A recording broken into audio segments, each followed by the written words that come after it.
You know, I keep getting comments about why we do this. Now, a lot of them are just being pain in the butts. And then they say it much differently than I just stated it. They're not honest in their question, but some of them are. So this is kind of in reference to that. I'm going to try to answer that, and I may be doing several of these videos and giving you some examples of why we do this.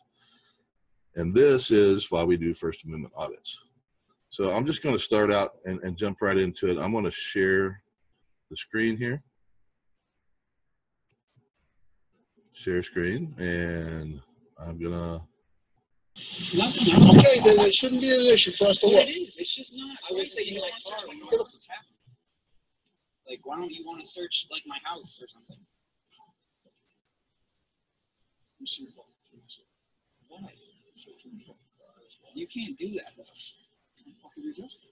I'm not resisting. You want to fucking resist it? So you got some ID on you? I do not. How come you do not have your ID on? Why do I need my ID? Have I done something wrong? Have I broken the law? Now, on the first one, that's an old video, and I don't know where it actually originated from. If somebody does know, let me know, and I'll post it in the comment. I'll post a link to it so you can see the whole thing. That officer sitting there, I mean, if it's not obvious to some of you why we do this after just that video by itself. But the problem is, we find these videos and we find these officers all the damn time. We don't have a hard time finding them. It's easy. You don't have to work hard at it. And judging by the hundreds of videos we have out there between the different auditors, you ought to be able to see that yourselves. So why do we do this? There's your first video. The man's cussing at this kid. Then he hits him and takes his keys to illegally search a car. That had nothing to do with the original occurrence of the situation in hand. All right, so let's move on. Now, this one here is one of David's videos with the new activist from Dallas. I'll put a link in the description to both channels at the end of this thing. So here we go. I've got a call out here, sir. Okay. That being said, I didn't say you broke the law. You Okay. don't have the right to identify me. You understand that? No, sir. Okay. Here we go. He just admitted he has no RAS.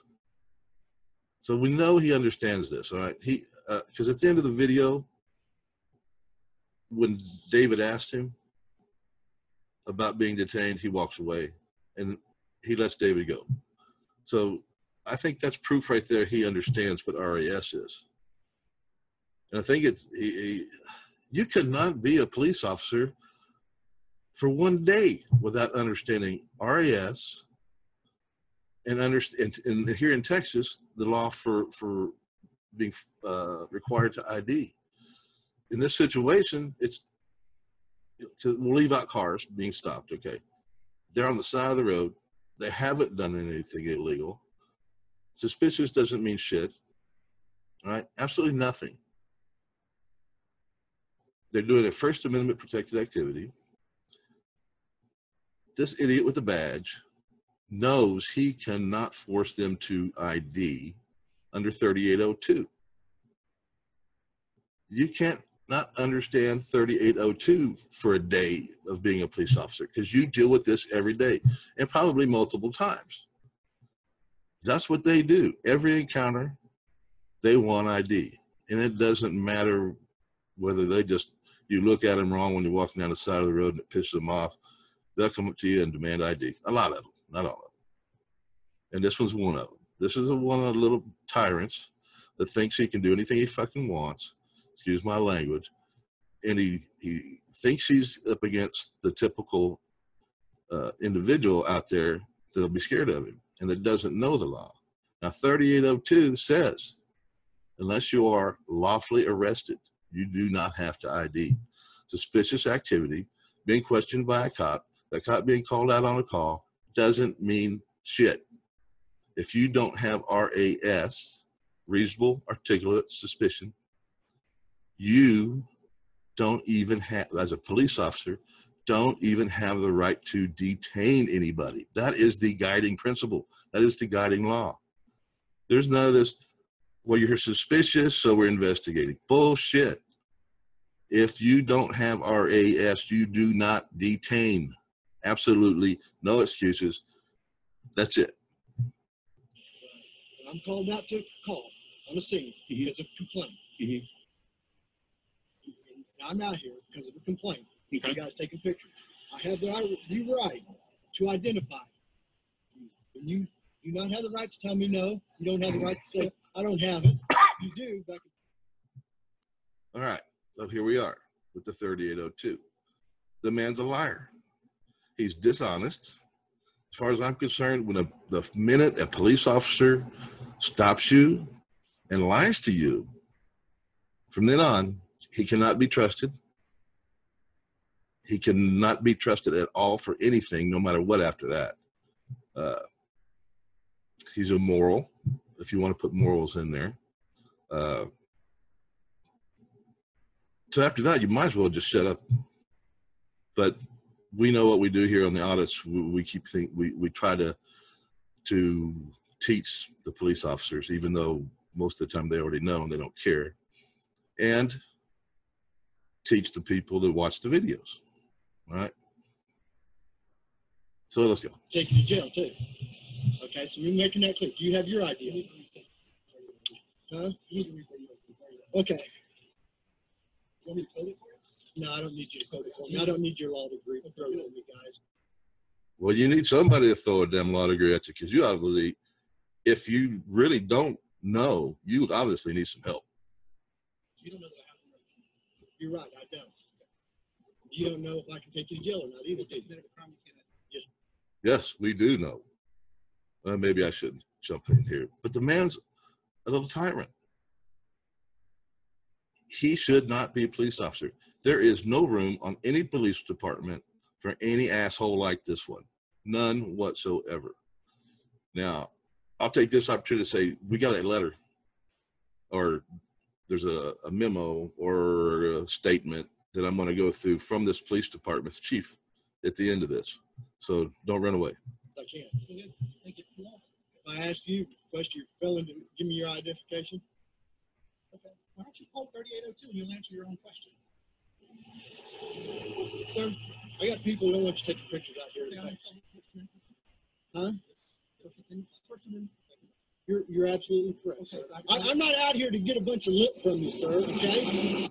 Now there we go. The little bitch is getting butt hurt. He's got a badge. He's got butt hurt. Now you're going to start yelling and try to intimidate. We don't need him. Nobody. Like I said, these kind of officers are getting, well, I didn't say this a while ago, but I'll say it now. These kind of officers are getting cops killed. This is the kind of asshole that gets other cops killed, good and bad. We don't need them. We don't want them. Get rid of them. I'm actually trying to figure out what you're doing. Officer Beard, yes, take it down to level, I'll please. take it down when I'm ready to take it down. Okay. All I'm Am doing I being is- detained? No, you're not being. You have a nice day. All right, so that to me means he knows what RAS is and he can't detain. And I think he probably even knows Turner versus Driver now, because Turner versus Driver, if he would have detained, that's where he would have gotten in trouble, and he could have been sued outside of his, protection from the immunity from with the police department. That's where Turner comes in. But all right, there's something else, but I'm gonna wait till we get to the He knows you were right, so now he's going to leave. well, I will get there. Bye-bye. All right, this is the one I want. All right, this is from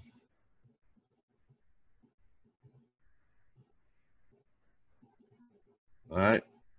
Kevin Rivas, police chief, Westworth Village, and that's where this last video took place. On June 6, 2007, 2 members of the Dallas and Houston activist group were located outside the Naval Air Station Joint Reserve Base, Fort Worth, with camera equipment to conduct what they call a First Amendment audit. Their goal was to record the interaction between themselves and either the base police or the local police because of their recording of the Navy security procedures at the main gate. The Naval Air Station contacted the department and requested us to respond to the investigation, to investigate the film.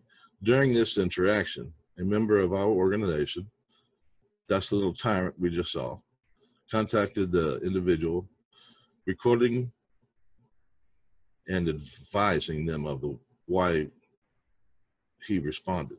During the interaction, the officer requested identification. The members declined to provide identification to our officer. During the interaction, the officer indicated he could arrest them for failure to ID. The situation began to escalate. The situation didn't begin to escalate. Our little tyrant escalated it on purpose because he got his little butt hurt. After realizing they would not identify themselves, the officer determined the situation as a non-hostile threat. Bullshit. He didn't determine shit. David shut him down. Both of them shut him down. David said, if we're not being detained, David asked if we were being detained. He said no, and they left. David and okay, anyway. David and them shut it down. They ended it there, not the police officer. So the reason I'm going through this letter is, at first when I saw this, I thought, hey, this chief got it. He understands, all right? But he's manipulating this shit to make it look good for his department. He's giving us a line of bullshit. All right, to be the non-hostile, blah, blah, blah, to the installation and returned to the patrol car and cleared the call. A few days later, this interaction of group posted the contact to YouTube as well as the department Facebook page after they had opportunity to edit the recording. Now see, opportunity to edit the recording. Now, there was no reason to put that in there except for one thing. He's trying to place it in people's minds that they edited things to make it look bad for the police officer. Well, they didn't edit that part. They edited some of the ending and some of the beginning because nobody needed the beginning or before they got there or before anything started. There was no editing in the middle of that, from the beginning of it to the end of that interaction with that police officer. I saw no evidence of any editing to make anybody look good or bad, all right? Anything bad that officer looks like, that's because he did it all by himself. Nobody made him do it. Nobody did anything but him. All right. Upon receiving the video of the incident, we recognized our conduct during this situation should have been better. Yeah, it should have been better. Kiss my ass. Our officer was investigating a call for service of suspicious individuals, which is not illegal. It's not, you can't detain somebody for suspicious activity. Suspicious is in the mind of the beholder. In the videoing like we do, it's a First Amendment protected activity, which cannot be deemed suspicious or illegal. All right, and as such was correct in asking for identification. Asking is okay, but he demanded after a while, and he threatened to arrest. That's threatening to commit violence. That's threatening to arrest illegally. That's threatening to imprison somebody illegally. So let's go on. Failed to correct to arrest them if I think I skipped some. At the time of the interaction, the officer also believed he was correct to say he could arrest them if they failed to ID. The officer was incorrect in his interpretation of the law based upon recent law in Texas. No, there's no recent law in Texas that this is based off of. 3802 has been around for years. It's not new. And it's always said the same thing for years now. If you are not lawfully arrested, you do not have to ID. And that doesn't mean that if you're arrested, remember it says lawfully. If you don't believe you're lawfully arrested, and if you know you're not lawfully arrested, if you choose, you can say no, and then they're going to arrest you anyway. But you got them by the yin yangs if they're not careful. All right, so there is no new case law that changes anything. But here I think he's talking about Turner versus Driver, which means now they know that they can be taken outside of the individual police officer who screws up can be taken outside of his immunity. And that's what it says. It talks about that, the Turner versus Driver talks about that, and that it's completely legal for people to video police and such. All right. It is paramount the law enforcement officer understands we cannot solely arrest or threaten to arrest a citizen solely based upon the failure to produce identification. And it's been that way for years, nothing new. Since that incident, we have reviewed our policy as well, blah, blah, blah, blah, blah. Now, see, at first when I saw this, I read it one time and I'm thinking, hey, yeah, they got it. They understand. And maybe they do, because with the re-education that they're talking about in the last part. But the chief is a word twisting. I'm not going to say anything else. I'll leave you with that word you want to replace. But you can see he's twisting words. He's full of shit. And that is why you get police officers like this. You do not have police officers like that on your department for very long, unless the chief allows it. The chief is just as guilty when he allows a police officer to stay on after he finds out that they're acting like this. And how much you want to bet this chief is laughing? I think the man's probably laughing at us in the background. And maybe not. I hope I am wrong. But after he twists these words and everything, I don't trust him a bit. And I bet that police officer goes out there and does the same damn shit over and over again, even after this. All right, so I don't really know what else. It's not probably a long enough video after this already. So I'm going to stop sharing here. And I think I got my point across. I'm just going to say I'm going to come back and do some more, I think, on these situations as time goes by. Hope you enjoyed. See you later. This is P&P News, and I'll leave some links in the description, and we'll see you later. Bye.